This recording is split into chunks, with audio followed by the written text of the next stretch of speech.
Assalamualaikum warahmatullahi wabarakatuh. Selamat pagi. Yang terhormat Bapak Maulana Azimatun selaku dosen pengampu mata kuliah metodologi penelitian kelas B. Yang kami sayangi mahasiswa, teman-teman mata kuliah metodologi penelitian kelas B. Perkenankan dan izinkan kami mempresentasikan hasil pekerjaan kami yaitu yang berjudul karakterisasi material komposit, polimer, polistiren, dan serat batang melinjo sebagai bahan konstruksi bangunan ramah lingkungan. Di sini kelompok kami beranggotakan 4 orang, saya sendiri, Primada Suta, NIM 121180141, kemudian ada rekan saya, Firda Elisa, 121180136, kemudian Felia Sela Nazira, NIM 121180018, dan Singgi Adi Nugroho 121180174. Baik, kita masuk ke pendahuluan latar belakang, di mana kita dihadirkan suatu permasalahan, yaitu pembuatan bahan bangunan dari material yang mungkin kita rasa tidak sesuai, dan itu sebenarnya bisa kita buktikan dari bahan-bahan bangunan yang mudah rusak atau tidak tahan lama. Nah, ini sebenarnya menjadi kasus daripada bangunan-bangunan yang ada di Indonesia, di mana seringkali bahan bangunan yang mungkin kita ingin membuat dari komposit, di mana material tersebut tuh material yang lebih baik lah, dibuat lebih baik daripada material yang kita buat bukan dari komposit, ternyata masih tidak sesuai, dan itu menyebabkan kerusakan atau tidak tahan lama. Kemudian kita melihat bahwa ada potensi dari alam itu sendiri menyediakan serat kulit batang melinjo yang sebenarnya mungkin kurang diekspor sebagai penguat pada komposit, sebagai bahan baku lah daripada komposit itu sendiri. Nah, digunakan sebagai bahan konstruksi bangunan yang dirasa aman dan ramah lingkungan.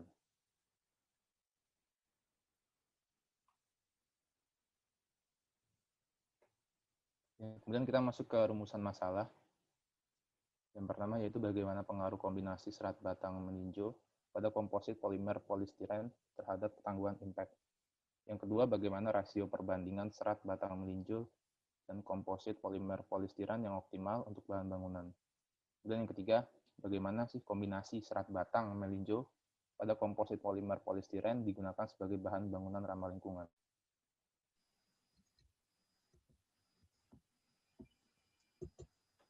Baik, selanjutnya adalah tujuan. Jadi tujuan dari penelitian ini ada 3. Yang pertama, untuk mengetahui pengaruh kombinasi serat batang melinjo pada komposit polimer polistiren terhadap ketangguhan impact. Yang kedua, untuk mengetahui rasio perbandingan serat batang melinjo dan komposit polimer yang optimal untuk bahan bangunan. Dan yang terakhir, untuk mengetahui tentang pemanfaatan kombinasi serat batang melinjo pada komposit polimer sebagai bahan bangunan yang ramah lingkungan. Kemudian untuk manfaatnya itu ada 2, yaitu secara praktis dan secara teoritis. Di mana kalau secara praktis itu akan memberikan metode alternatif dalam pembuatan bahan bangunan ramah lingkungan yang aman dan tahan lama dari kombinasi serat batang melinjo dan komposit polimer polistiren. Nah, secara teoritisnya dapat memberikan informasi tentang karakteristik serat batang melinjo serta komposit polimer polistiren untuk aplikasi pembuatan bahan bangunan yang ramah lingkungan dan tahan lama. Beralih ke tinjauan kerusakan. Yang pertama ada komposit. Komposit ini merupakan bahan yang terbuat dari material yang berbeda, di mana dia terdiri dari bahan utama sebagai pengikat dan bahan pendukung. Nah, berdasarkan hal tersebut sifat komposit itu ditentukan oleh beberapa faktor. Di sini ada 6 faktor. Yang pertama, jenis bahannya. Yang kedua, bentuk geometris dan struktur bahan. Yang ketiga, rasio perbandingan bahan penyusun. Yang keempat, daya letak. Yang kelima, orientasi bahan penguat. Dan yang terakhir, di proses pembuatannya. Berlanjut ke serat alam. Nah, berikut adalah serat alam. Serat alam sendiri itu adalah kelompok serat yang dihasilkan dari tumbuhan, binatang, dan mineral. Nah, terkait dengan penggunaannya, serat alam sebagai komposit itu dia mempunyai keuntungan. Ada 7. Yang pertama, densitasnya itu rendah, harganya yang murah, kekuatan spesifiknya, kemudian modulusnya tinggi, melimpah, emisi polusi rendah, serta dia dapat didaur ulang.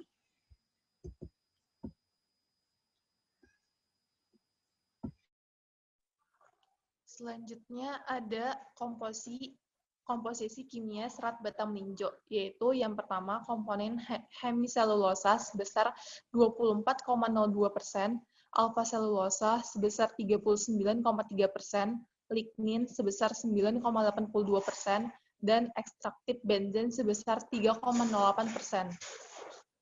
Selanjutnya itu ada polimer. Polimer didefinisikan sebagai bahan makromolekul yang dibangun oleh pengulangan kesatuan kimia yang kecil dan sederhana yang setara dengan monomer.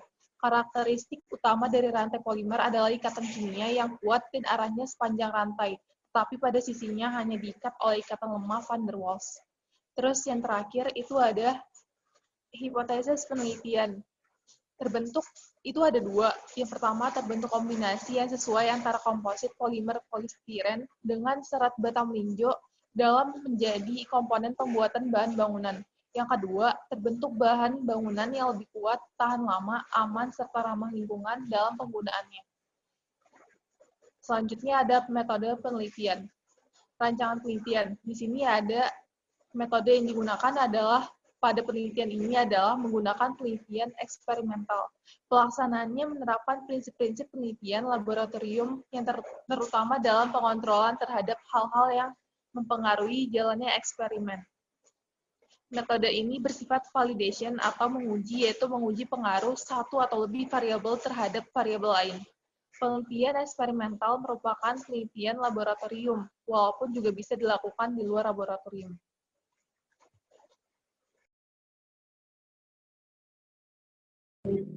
Selanjutnya, tempat dan waktu penelitian. Tempat penelitian ini akan kita lakukan di Laboratorium Teknik Kimia UPN Veteran Yogyakarta. Kemudian untuk waktu penelitian ini kami mempersiapkan pelaporan hasil pengembangan akan dilakukan selama 3 bulan, yaitu mulai bulan Januari sampai dengan bulan Maret 2021.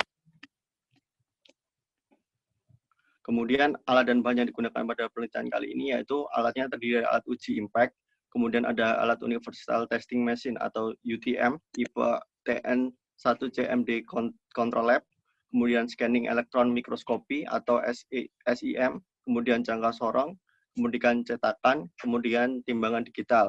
Untuk bahan yang digunakan pada penelitian kita yaitu serat kulit pohon melinjo, kemudian larutan NaOH 5%, kemudian styrofoam, kemudian kloroform, dan semen Portland.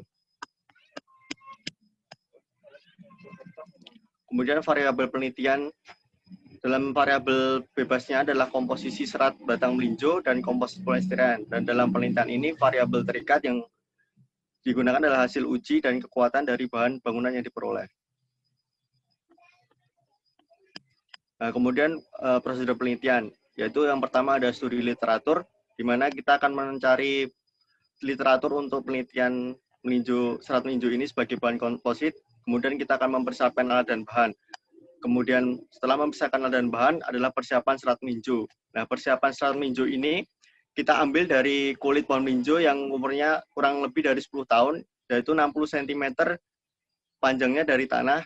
Kemudian serat tersebut akan kita perlakukan dengan 3 metode, yaitu dengan perendaman selama 24 jam, kemudian perebusan dengan air biasa, dan yang ketiga ada proses perebusan dengan air yang dicampur dengan larutan NaOH 5%. Setelah proses perebusan tersebut, serat-serat tersebut kemudian diuraikan secara manual.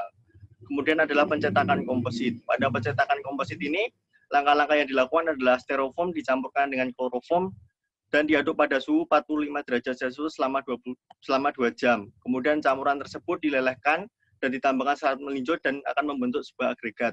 Agregat tersebut dicampur dengan semen yang kemudian dicampur dengan air, dan hasil campuran tersebut akan dicetak dalam suatu media cetakan dan dierami selama 14 hari. Kemudian adalah material ya. Di sini uji mekanik material ini terdapat 4 metode, yaitu pengujian densitas, kemudian pengujian tarik, kemudian adalah pengujian lentur, yang keempat adalah pengamatan dan analisis SIM.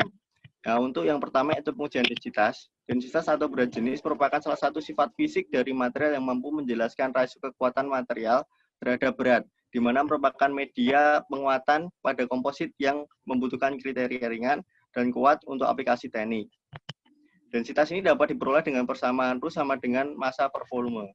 Kemudian adalah pengujian tarik. Bahan konstruksi membutuhkan material yang memenuhi kriteria setelah melalui tahapan-tahapan pengujian. Salah satunya adalah pengujian tarik ini. Karena kekuatan tarik dan elongsi serta kekuatan langsung flexural strength, kedua pengujian ini dilakukan dengan menggunakan alat Universal Testing Machine atau UTM tipe TN10MD Control Lab kapasitas 200 kN. Untuk mengetahui kekuatan tarik dan elongsi mengacu pada standar pengujian tarik ASTM nomor 63802 dengan bentuk spesimen tipe 1 dengan kekuatan tarik dapat dihitung menggunakan persamaan sama dengan F/A. Kemudian adalah pengujian lentur.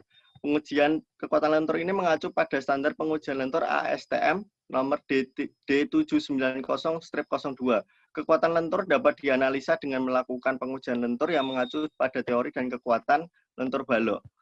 Kemudian yang terakhir adalah pengamatan dan analisis SIM atau Scanning Electron Microscope.